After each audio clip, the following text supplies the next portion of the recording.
Saudara, tindak pidana perdagangan orang kini merambah hingga penjualan organ tubuh manusia.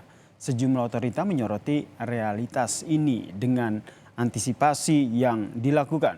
Namun ironisnya, saudara, sebagian korban justru mengetahui modus ini yang ditukar dengan keuntungan yang besar.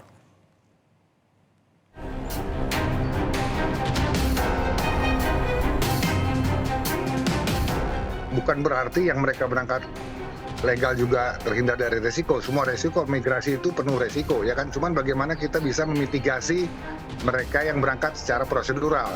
Nah, kalau yang berangkat non prosedural, dari data awal aja kita tidak punya, Mbak. Mereka bekerja tidak dengan kontrak kerja.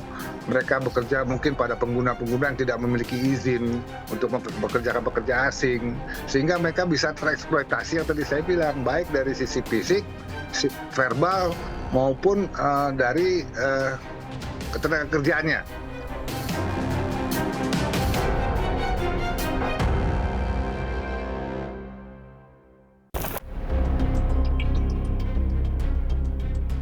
Tindak pidana perdagangan orang bukanlah hal baru lagi. Direktur Bina Penempatan dan Perlindungan Pekerja Migran Indonesia atau P2PMI, Rendra Setiawan, menegaskan kasus ini semakin marak lantaran pelaku tergabung dalam sindikat internasional. Fenomenanya nggak hanya sekarang, Mbak. Ya kan, fenomena ini sudah sering terjadi, bahkan ketika saya di tahun-tahun 2010, 2012 ini juga sudah indikasi ke sana sudah cukup marak, karena memang banyak pekerja migran Indonesia atau banyak pencari kerja yang memang terjebak pada situasi tertentu. Situasi seperti prostitusi, situasi seperti kerja paksa, ya kan, juga mungkin dengan lemahnya orang bekerja, dengan lemahnya fisik yang mereka untuk bekerja, tidak ada kemampuan sehingga mereka bisa mengorbankan, mencari jalan pintas untuk menjual organ tubuhnya. Nah, ini juga sebetulnya bisa kita hindari kalau memang pengawasan dan juga law enforcement dilakukan secara bagus, Mbak.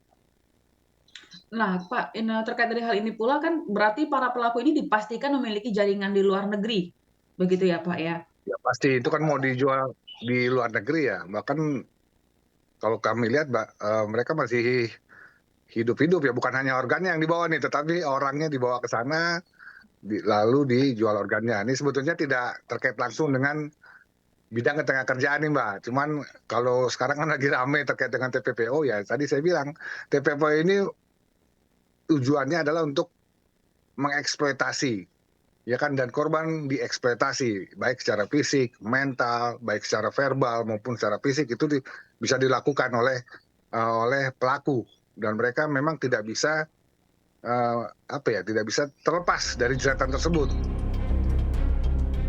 P2PMI beberapa kali melakukan sidak di bandara dan di tempat penampungan ilegal. Dalam penyidakan tersebut, pihaknya beberapa kali menemukan calon pekerja migran tidak memiliki dokumen resmi untuk berangkat dan bekerja di luar negeri, di mana hal ini menjadi rawan untuk para pekerja dan tidak terlindungi secara hukum. Nah, kita sering dapati bahwa ketika contoh ya, kita beberapa kali sidak di bandara atau bahkan di tempat-tempat penampungan ilegal, itu kita berhasil menemukan para calon pekerja migran Indonesia yang ditampung di suatu lokasi yang memang tidak memiliki surat dokumen resmi untuk diberangkatkan bekerja ke luar negeri.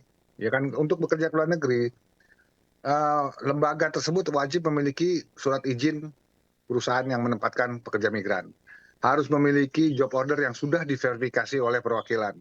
Harus memiliki surat izin perekrutan dari BP2MI. Nah, inilah hal-hal yang memang menjadi kunci dokumen utama bagi perusahaan untuk dapat mempekerjakan calon pekerja migran Indonesia ke luar negeri. Nah, ketika kita sidak, hal ini kita tidak temukan. Meski demikian, beberapa dari para korban justru sukarela bekerja sebagai pekerja migran non-prosedural dengan berbagai resiko dapat mengancam nyawa mereka. Sebagian tergiur karena faktor ekonomi, terlilit hutang piutang, hingga iming-iming berkedok agama. Resikonya cukup banyak, Mbak, ya. Bukan berarti yang mereka berangkat legal juga terhindar dari resiko. Semua resiko migrasi itu penuh resiko, ya kan. Cuman bagaimana kita bisa memitigasi mereka yang berangkat secara prosedural. Nah, kalau yang berangkat non prosedural dari data awal aja kita tidak punya, Mbak. Mereka bekerja tidak dengan kontrak kerja, mereka bekerja mungkin pada pengguna-pengguna yang tidak memiliki izin untuk mempekerjakan pekerja asing, sehingga mereka bisa tereksploitasi yang tadi saya bilang, baik dari sisi fisik, verbal, maupun dari ketenaga kerjaannya. Apa yang menyebabkan mereka untuk tetap mau untuk diberangkatkan, walaupun mereka tahu ini banyak resikonya, mereka kan sebagai pekerja ilegal seperti itu, Pak? Mungkin ada dua, Mbak, ya. Yang pertama adalah memang kebutuhan ekonomi, Mbak.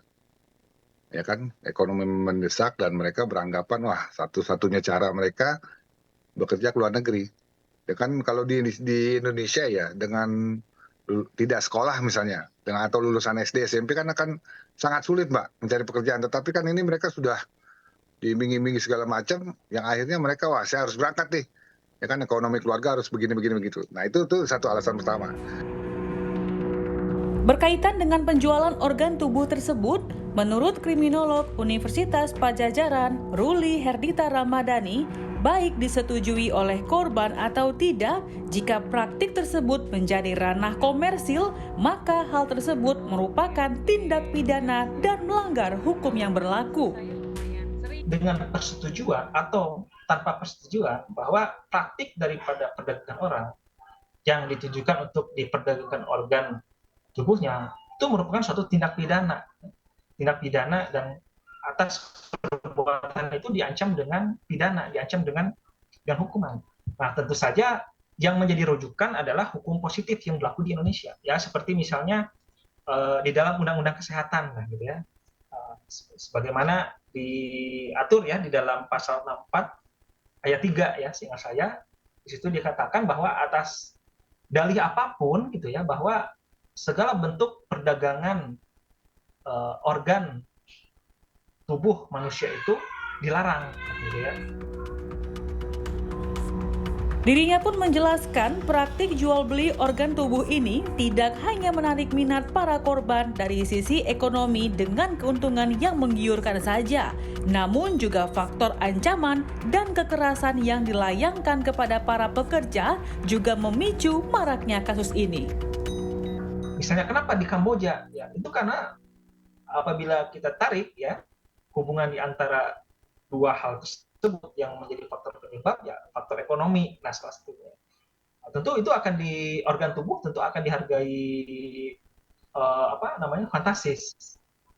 Sehingga ketemulah gitu ya, ada faktor ekonomi di situ, sehingga itu yang mendorong seseorang baik dengan persetujuan ataupun tanpa persetujuan untuk memperdagangkan organ tubuhnya, itu merupakan perbuatan yang dilarang. Nah, apalagi kalau memang ternyata bahwa korban warga negara Indonesia ini tidak hanya dia secara sukarela gitu ya dengan persetujuan hendak memperdagangkan organ tubuhnya, tetapi misalnya karena adanya ada ancaman kekerasan misalnya, atau bahkan adanya kekerasan sehingga korban ini menjadi takut ya, akhirnya tunduk dan akhirnya dia bersedia untuk misalnya memperdagangkan organ tubuh.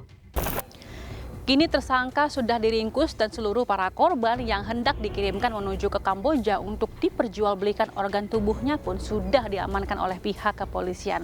Kini polisi tengah mengembangkan kasus dan melakukan penyelidikan lebih lanjut, di mana pemerintah juga memperketat regulasi untuk mencegah tindakan perdagangan orang ini kembali terjadi. Sudah sepatutnya seluruh para pelaku ditindak dengan tegas karena organ tubuh tidak sepatutnya untuk diperjualbelikan. Intan Ashar, Julian Fernando, Kompas TV, Jakarta.